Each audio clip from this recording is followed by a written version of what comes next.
From the Church Pension Group, this is Choose Well. Hi, my name is Krishna Dalakia, and this is Choose Well, the podcast that focuses on well-being, from maintaining physical and psychological health to being financially secure. Today, we're talking about managing your financial life. Leading the questions for today's episode is Janet Todd, who serves as the Assistant Vice President for the Education Programs in the Church Pension Group. She is responsible for curriculum and the development of CPG's education programs. Prior to joining CPG, Janet had over 15 years of experience as a professor teaching finance, economics, and accounting. She has a PhD in finance from Michigan State University. Janet will be speaking with Gerald Delk, Vice President of Education for CPG. Gerald has oversight responsibility for the development and management of financial and health education programs and resources that aim to increase financial security and promote the well-being of CPG's clients. Formerly a senior director at Vanguard, Gerald focuses on participant action. He helps clients to understand their options so that they can make healthier choices in their finances and their lifestyles. Also, he shares his knowledge with students as an adjunct professor at Rutgers University. He holds an MBA from Clark Atlanta University and a BBA from Lemoyne Owen College. Gerald has served as a deacon and elder in his church and a board member for several nonprofit organizations. He and his wife, Karen, have 3 children. Thank you, Krishna. Gerald, I'm so glad to be talking with you today, not only to discuss these important financial topics, but also to give our clients an opportunity to get to meet you. Hi, Janet. I am really looking forward to our conversation today. You know, it's been a few months since I've joined CPG. I started late in 2021, so I've had an opportunity to really get a chance to understand what we do, who our clients are. And, you know, we're talking about a topic today that's near and dear to my heart that I've come to become very familiar with over the years. So I'm really looking forward to our conversation. Well, thank you. Today, as you mentioned, we are going to be talking about the importance of managing your financial life, which is a topic that is also near and dear to me. And we're going to be looking at what's involved, some rules of thumb that might be helpful, how good management techniques today might help you meet your future financial goals, such as retirement, and also how your financial life affects and is affected by other aspects of your life. So to begin, Gerald, what do you think is the first step that someone should take in order to either get onto or stay on a good financial path? I oftentimes advise people to take a step back. So first of all, understand what your purpose are. What are your objectives? So really think about what you want to do in life. And that's a pretty broad question. So I think you really need to understand what your goals are. But the first thing you want to do is really understand your inflows and outflows. And that involves creating a spending plan. So you have a paycheck. I think given we are in this virtual world and we've been online for a number of years, even pre-pandemic, so we don't get a paper check stub anymore. So I encourage people to, when you want to understand your income, look at that paper check stub. Go online, look at the details. You start out with your gross pay, and there are a lot of deductions before you even start spending. So you have things like your taxes, you have healthcare premiums, 401k deductions, other insurance costs. So that's key to me. And then the other thing is, how am I spending my money? I think we oftentimes keep things in our head, but when you create a spending plan, it should be on paper, and that can seem a little overwhelming to most people, but it truly is just pulling together a few bank statements, a few months, and see how am I spending my money. You know, my wife and I are amazed sometimes. I'm the one who likes to put things on paper and in spreadsheets. Not so much with my wife, but I think she kind of understands big picture where we're going. But even though I like putting things in Excel, I don't like to look at them every week, every month. So it's an exercise that I go through, a few times a year just to make sure that I am on track. So that's the first thing I recommend is understanding where your money is coming from and where it's going. So that's kind of part of that financial capability. So if I am, working diligently and I'm looking at where my money's coming from and I'm looking at what's going out and suddenly I notice, wait, there's a gap. I'm spending more than that's coming in. What are some things that I should be looking at in order to try to bridge that gap? Well, the first thing is if you have a gap, how are you closing that gap? Are you using credit cards? So that's something really big to take a look at. And when we think about how we close the gap, just like any corporation, you either need to increase your income or decrease your expenses. And generally, that can be a combination of both. So that's what I recommend people understand. Where is my gap coming in? Is it coming in at the middle of the month, the end of the month? Maybe my paycheck doesn't line up with certain bills. And sometimes, it's pretty easy to pick up the phone and call a creditor or utility company and say, you know what, I'd love to change my due date from the 15th to the 18th so that it can align up with my paycheck. So that's probably one of the first things that you want to do. Again, that's why having that spending plan, then you can understand how you need to and when you need to close the gap, probably more importantly. As you mentioned, your wife is not one to do, the spreadsheets and so forth. So it's a nice balance in your relationship. But there are many people out there who just are not going to sit down and put it on paper, even though it's probably a good idea that they do.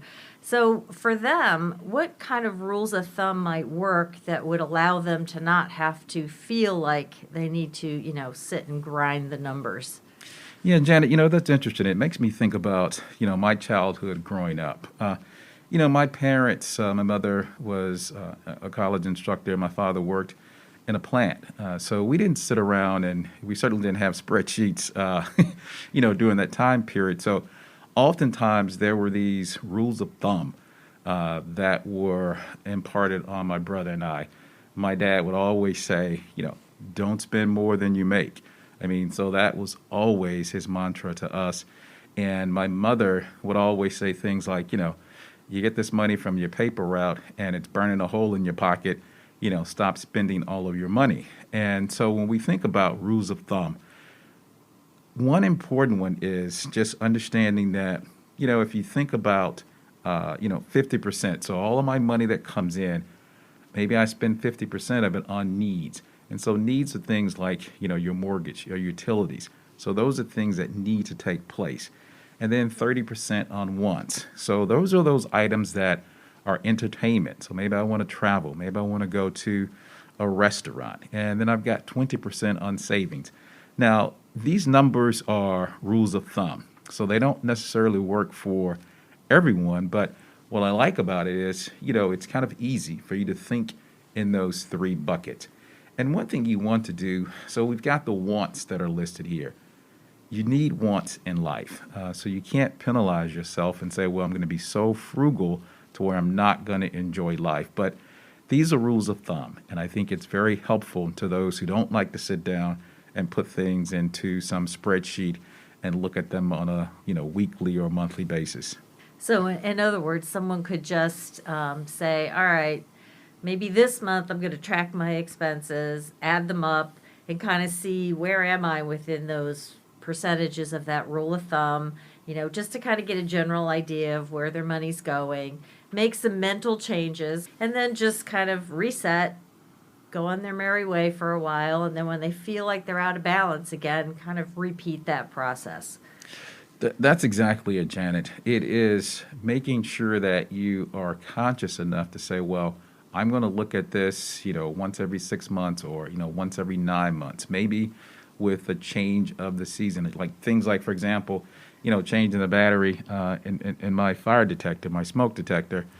I know when to do that. I do it, when daylight savings time. So, it's just little things. And the interesting thing about, these rules of thumb or when I'm going to sit down, sometimes you need to have a change. So maybe you don't look at it every 6 months or 9 months. Maybe it's 2 months or maybe it's a year.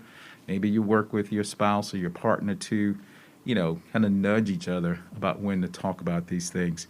And one thing I do want to mention, we talk about this budget that's here, or the spending plan. you have to really be active, I guess, in really managing it. So it's not a just set it and forget it. And things like inflation. So I think we can all relate to inflation today because that may cause you to actually, change your spending plan. And recently, Janet, last weekend, my wife and I traveled to Atlanta. And this was our first trip since the pandemic. What was interesting as I started, paying for the trip, I started noticing that the airfare had gone up significantly. The hotel rates were up. Everything was up.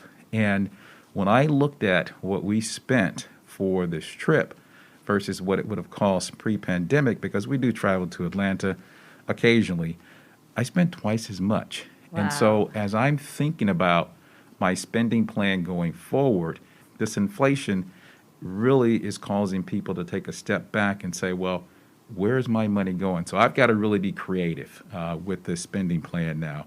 So again, the spending plan, it is unique to you. This 50, 30, 20 that we talked about, that is something that may change over time, but it's a good rule of thumb to manage your affairs. So what I glean out of the conversation is that you have to be an active participant in this budget. You can't just set it up, but you also have to sometimes change your behaviors around the budget based on what's happening from the outside world, and the cost of things changing over time may cause you to go back and readjust it. And it's similar how they say you got to look at your estate plan whenever some life situation changes. For financial life, it's what's happening in the economy might also be a good time to stop, reassess, and see where you want to go forward. No, I could not agree more. I wanted to pick up on something that you said earlier about the gap and how some people might use debt to cover the gap. And so in general, a lot of people are using consumer debt. Sometimes it's to cover a gap, sometimes it's to buy a home or a car, or sometimes it's just for daily transactions because that's convenient. So before we really start talking about the nuts and bolts of debt, what are some of the good uses and the bad uses of that consumer debt? Yeah, Janet, that's an interesting one because, credit has been with us for years, and it's a tool that you can use to help you, accomplish certain goals. And when I think about some of the pros, so I mentioned my trip. So it's an ease of, making purchases such as hotel reservations, rental cars, paying for airfare. That's very helpful to be able to use a credit card to do that. The other thing is you can generate points. I mean, there are incentives for using some credit cards. I can accumulate points, and over time I can have enough to actually pay for an airline ticket. And there's no need to carry cash. I think that's a big one that people are comforted by, is just knowing that I can pull out my card and I can execute a transaction. Now, on the other side of it, when I think about the cons, they're interest rates that are associated with credit cards. And these interest rates can range, anywhere from something that's very low. I've seen interest rates, as high as 20 or 25%. So you have to really be aware of that, because that interest rate, what it can do if you don't pay it off at the end of the month, the balance can build. So I can make a purchase of a laptop, computer for, call it $1,500. And if I don't pay it off at the end of the month, I may end up paying, significantly more for that purchase over time, just because if I do it over 24 months or 30 months, that's going to be an additional interest cost. And so the payback period, that's the other flip side of it. So if I don't pay it back, if you look at some of the credit card statements, it will tell you if you make the minimum payment, this is how long it's going to take you to pay off this debt. So you need to be aware of that, because this debt can stay with you for a number of months or years. And interestingly, say you used it when you went to Atlanta to go out to eat, and the card comes and you have really nothing to show for some of those transactions that are on your card. So the fact that, if you are drawing out that payment over time, it's hard to remember how much you enjoyed that meal 6 months later when you're still paying for it. So it's an interesting concept to be able to use it for convenience, but could cause the cost of that meal to, significantly be increased. We had a study done for the church pension group by the Employee Benefit Research Institute, or what we call EBRI, and their question was in general on financial wellness, but they asked a question about debt. And it showed that 45% of our lay employees and 38% of the clergy that were in that survey had credit card debt. Now, for some, as you mentioned, it can be used as a convenience, but for others, the debt can become burdensome. So what can a person do if they feel like that debt is becoming a burden and, maybe they're only now able to make those minimum payments because that, balance is so high? So what are some of the things that they can do? Yeah, Janet, that's interesting because, you get into this habit and you start using that credit card, as part of your monthly spending plan.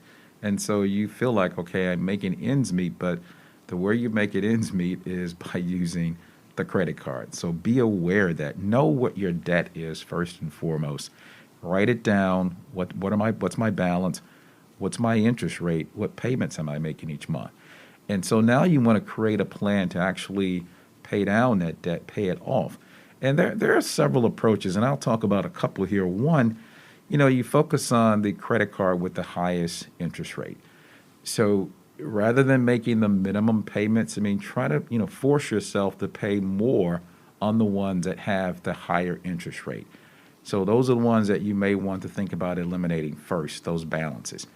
Now, the other approach that is used is focusing on the smallest balances first. So if you have one that may be several $100s or maybe in the low thousands, maybe focus there. And what that does, studies have shown that people feel good about paying off their debt.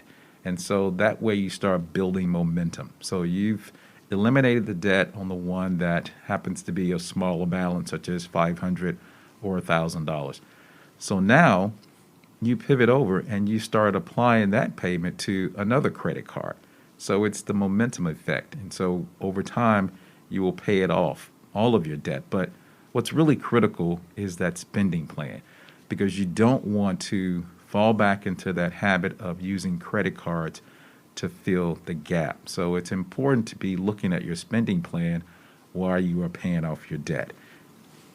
So as you're looking at your spending plan is going to change.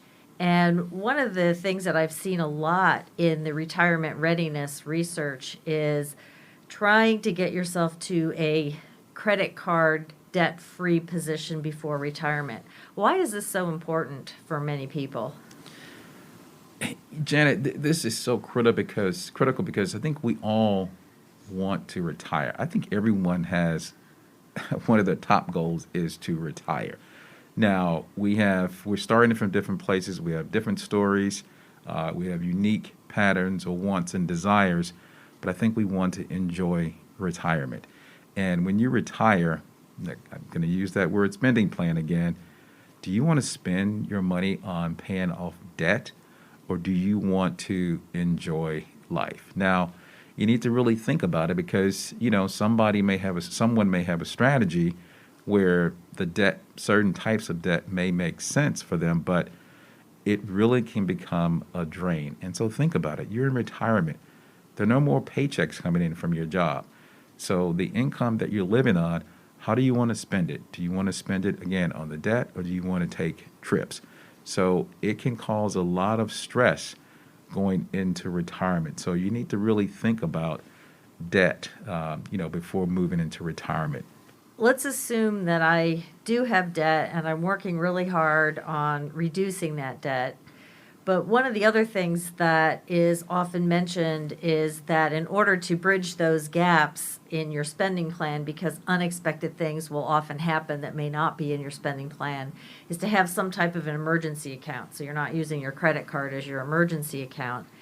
So as I'm reducing the debt, how do I simultaneously, or do I simultaneously, build that emergency fund at the same time? How do I balance those? Yeah, Janet, that's another good point. I think you want to do both. So it is you want to pay off debt, but you also want to be creating that emergency fund. And that emergency fund will help you weather storms. So if an appliance breaks down, a car breaks down, you don't have to go back and use a credit card. You can actually use your emergency fund. Now, a lot of experts will recommend, setting aside 3 to 6 months of expenses in an emergency fund. But that can be a little bit overwhelming to people. So what you want to do first and foremost is start. Start with small amounts and build up to having the 3 to 6 months in your emergency fund. So think about it. So if you're putting away money every paycheck or, every week, that's the plan that you're going to use. And the small numbers, if you're putting away $100 a month, $200 a month, that builds up over time. And I think studies have also shown that having at least $400 in an emergency fund can help you weather, some of those storms, such as when that appliance breaks down.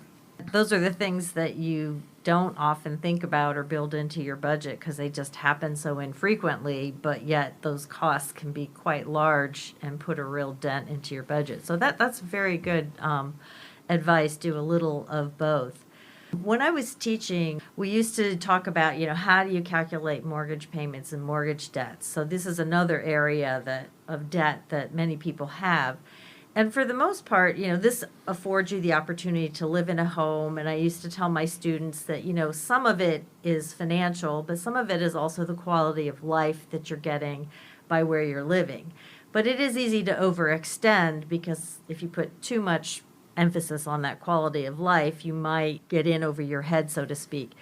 So much of the financial press is saying, you could probably handle about 30% of your gross income on housing. And you mentioned earlier that when you're looking at your spending plan, look at your paycheck, and you'll see all those things taken out of your gross. How do you have 30% on housing? What are they looking at there? So with the housing, and it's easy for one to assume that my mortgage payment, that's it for housing. But you really think about it. You have to pay that monthly, your monthly mortgage payment, but you have other costs. And in that mortgage payment should be, the amount that's put into your escrow for insurance and taxes. So that's that's part of that mortgage payment, but you've got utilities. You have maintenance. So that 30%, that 28%, if you're not managing that number, it can be higher than 30%. So yes, you can afford you can afford the down payment on a home, but then can you afford to actually maintain that? So we have to really think about that because 30% sounds like a big number, and it is a big number. But you have to think about that mortgage payment. What does it include for me to live in the house? Same thing with a car.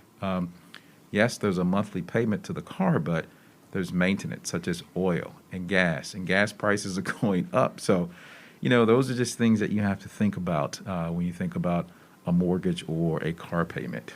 A lot of the articles that I've been reading, they say mortgage payment, but in reality, they're really talking about that expansive payment, and they're just using the term loosely. So that's a really good thing to understand. And then I guess to compound the issue, how do you handle, now I've got a mortgage at 30%, now I've got credit card debt. Is there some kind of a way I can figure out what amount of debt I can handle based on the income that I'm receiving? Yeah, and again, this is one of these rules of thumb that we talk about here. And so we think about, 36% is kind of a rule of thumb that's used when I think about my mortgage, my car payments, all of my debt. Am I, above or below that number? And as you start to creep above that number, you need to really pay close attention to it because it could cause a gap down the road. So think about all of your debt payments, all of your, mortgage, credit cards, etc. Think about that 36% number because that's probably where you want to be. And as you start to creep over it, again, revisit your spending plan to figure out why you're going above the 36%. Basically, debt can be good if it's used within the appropriate ability for you to handle that debt and for you not to overstretch yourself and, perhaps continue to roll that debt, over time at those higher interest rates. There is another type of debt out there, which is normally a good debt, and that's student loan debt, because you're investing in your human capital. So the theory is you go to school, you might have to take on some debt, you learn some skills, they become valuable, you get a job, and that increases your wage earning ability and improves your human capital or your knowledge, what you can offer to the workplace. However, with the increasing costs of college over time, a lot of people end up coming out of school and they have a huge amount of student loan debt, which really impinges on them. And there are student loan forgiveness programs out there, but up until a little while ago, those that worked for religious organizations, 501c3s, were not eligible for the programs. So, can you tell us the good news about what has changed? Yeah, Janet, this is becoming a big issue when we think about just the amount of student loan debt that's out here today. It's over $1 trillion. So it's a significant, you can call it a drain on the economy, but that's a significant amount of money. And fortunately, though, the Public Service Loan Forgiveness Program is an opportunity for some individuals to have, some of their loans, some of their debt forgiven. And as you mentioned, now religious organizations are actually included in that. So just some of the high-level qualifications. So you must work for a qualified employer. And so now we know that religious organizations are included there, work full-time, have federal student loans. That's really an important distinction because there's federal loans, public loans rather, and private. So private loans are not eligible under this program. There are other qualifications that you need to meet as well. And on our website at cpg.org/learning, you can find more information. We actually have a recorded webinar that will really explain in detail the steps you need to take to apply for loan forgiveness. And I'm really excited about that, and I know that our participants are also going to be very excited to hear about this if they haven't yet already. So we've talked a lot about the importance of cash and debt management and some rules of thumb to help you in that management. But in the greater scheme of things, one of the goals that we have is retirement readiness. So how can focusing on that day-to-day management actually help us with our retirement readiness? Focusing on the day-to-day helps you to, maintain your goal. If your goal is to be able to replace a certain amount of your income and you know how much you need to be saving through your retirement plan on a monthly basis, it just helps you to maintain that. And so as we talk about often, it's about starting and it's about building, contributing more to your retirement plan so that when you reach your retirement age, your desired retirement age, that you do have the right amount of income that's going to help you to replace, what you have accumulated or help you to replace the income that you're no longer going to be receiving because there's no paycheck coming in. So that's where the retirement readiness comes in. And so it is about your day-to-day behaviors that will help you to stay on point when it comes to setting aside a certain amount of money each month. Yeah, so in other words, even though retirement may be far off or it may be close for some, the day-to-day piece is the actual savings piece, and that's the behavior that you need to work on for that future person and that's going to hopefully have a really nice retirement one day. Exactly. Moving a little bit away from the nuts and bolts, we're talking a lot about, making spending plans and doing spreadsheets, etc. I remember when I was studying finance, a lot of the financial literature made it sound like finance was its own separate unit. Like you spent a couple hours maybe writing your checks out. Back then it was checks for your bills. You periodically looked at your accounts to make sure everything was in order. You were really just checking off the box, and then you got back to your real life. Mom would go sit at the dining room table and she'd, be working on it. And then when she was done, the rest of the life went on. It's not like that anymore. Now the financial literature is talking about financial wellness. And what does that mean to you? What does financial wellness mean? So, financial wellness, you're right, it's a term that we hear often today. And when we think about the wellness, so let's even take a step back and say, it's my health, it's social connectedness, what's my emotional state like? And certainly the prosperity, the financial part is a key component of it, but things are so connected today. I can't just focus in isolation on finance because there are other things, other factors that drive my financial security. Because if my finance is not in order, that could impact my stress, which could impact my health. So I've got to be thinking about these things holistically. So when we think about the well-being, it's more than just the financial piece. There are other dimensions as well. And I imagine that it's not only if your financial life is not in order, it could happen the other way. Other aspects of your life, for instance, you develop a health condition that now requires you to take, prescription drugs that might be very costly, or you have to, work with your doctor continually. So now you've got the added costs of going to the doctor every month or so. Those other aspects can also affect your finances, and those are times when you need to step back and say, I need to prioritize and figure out how all this is going to work. Does that sound like something that resonates with you? It does, and we often hear the word balance, and I think balance is critical. That doesn't always mean something is 50-50, but it is that I understand when I think about my financial well-being, what are the dimensions that I want to focus on? If it is, my health, my social connectedness, the friends, the people, the community that really help me to feel whole. So I need to feel good about each of those dimensions. So I think, Janet, it's a very good point. We can no longer think about finance in isolation. We have to think about it in terms of the well-being.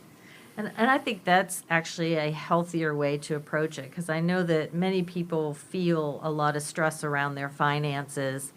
And if they can remember that their finances are part of the whole of who they are, and just as they work hard in those other areas to, have a good life and a well life, that, including your financial life in that piece can just make it so much better.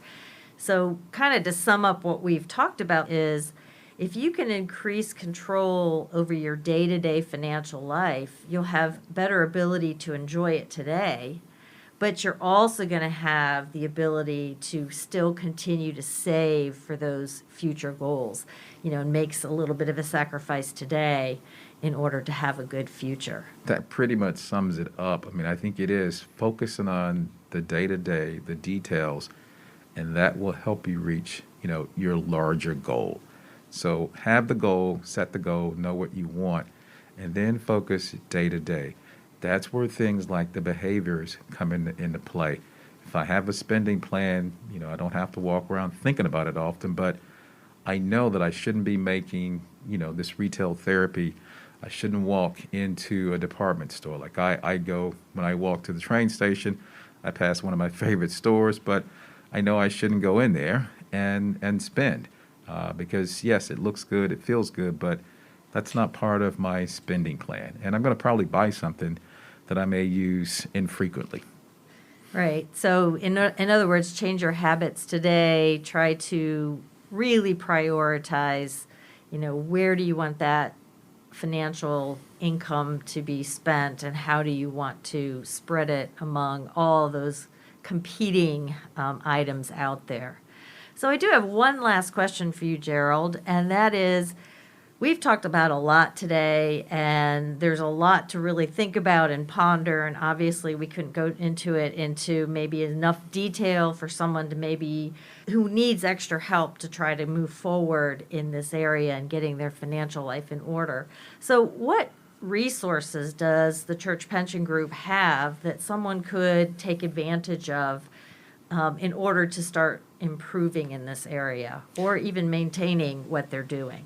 Yeah, Janet, with the Church Pension Group on our website, you can go to, again, cpg.org, /learning, and you will find a wealth of information and courses that will help you things with like understanding how to prepare a budget.